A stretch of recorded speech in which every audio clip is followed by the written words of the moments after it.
দেখতে দেখতে প্রায় 22টা দিন অতিক্রান্ত। আমরা এগিয়ে চলেছি নতুনত্বের পথ ধরে। আমার স্তব্ধতা আজও পূর্ণ হয়নি জানো। আমার গল্পগুলো তোমার রং ছুঁলো, আমার বিষণ্ণতায় তোমার হাসি চাই। সব কিছু ছেড়ে আবার হারিয়ে যাব চলো।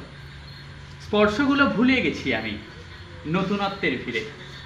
আমার ভিতরে সাদা খাতা শূন্য আজ, হবে না তো ভর্তি তোমার লেখনির চাদরে। স্মৃতিগুলো পড়ে আছে কাগজের ঠোঙায়, গোলাপের পাপড়িগুলো শুকনো হয়ে ভেঙে পড়েছে ডায়েরির পাতায়। তবুও তো রোদ নামে বাড়ির চালে, শুকনো হৃদয় ভিজে যায়, অশান্ত নদী শান্ত হয় তোমার ছোঁয়ায়। প্রত্যেকটা প্রেমের পুস্তকে তোমার গন্ধ অনুভব করি, বারবার পৃষ্ঠা উল্টাই তোমায় নতুন করে পাবো বলে। এই লেখনী দিয়েই আমার একটা দিন পথ চলা শুরু হয়েছিল, আর সেই পথ চলতে চলতে আজ আমি চা বাড়িতে। চা বাড়ি নতুনভাবে নতুন কিছু আনতে চলেছে। চা বাড়িতে আসুন, বই পড়ুন, লেখনির চাদরে নিজেকে মুড়িয়ে ফেলুন। দেখবেন এর থেকে বেশি আনন্দের আর কিছু নেই। যত দিন যাবে সব কিছু আপনার জীবন থেকে হারিয়ে যাবে, কিন্তু এই লেখনী, এই স্মৃতি সব কিছুই কিন্তু রয়ে যাবে। আর এভাবেই তো আমরা প্রতিটা দিন নতুন কিছু ভাবনা নিয়ে এগিয়ে চলেছি চা বাড়ির সঙ্গে।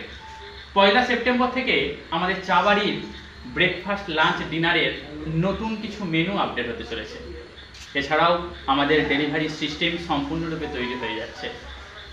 কিছু ভুল থেকেই আমরা শিক্ষা নিয়ে আবার যেমন নিজেদেরকে নতুনত্বের পথ খুঁজেছি, নিজেদেরকে নতুন পথে পরিচালিত করেছি, তেমনি আবার নতুন কিছুতে মানুষের যে ভালোবাসা সেটাও আমাদেরকে সমৃদ্ধ করেছে। তাই কবিতা, কথায় আর বইয়ে প্রেম আসুক, প্রেম যাক, তবুও আমরা প্রেমিক আর প্রেমিকাই থাকবো। নতুনকে খুঁজবো, পুরাতনকে ভুলে যাব, নতুন করে প্রেমে পড়বো, সেটা প্রকৃতি হোক কিংবা বই কিংবা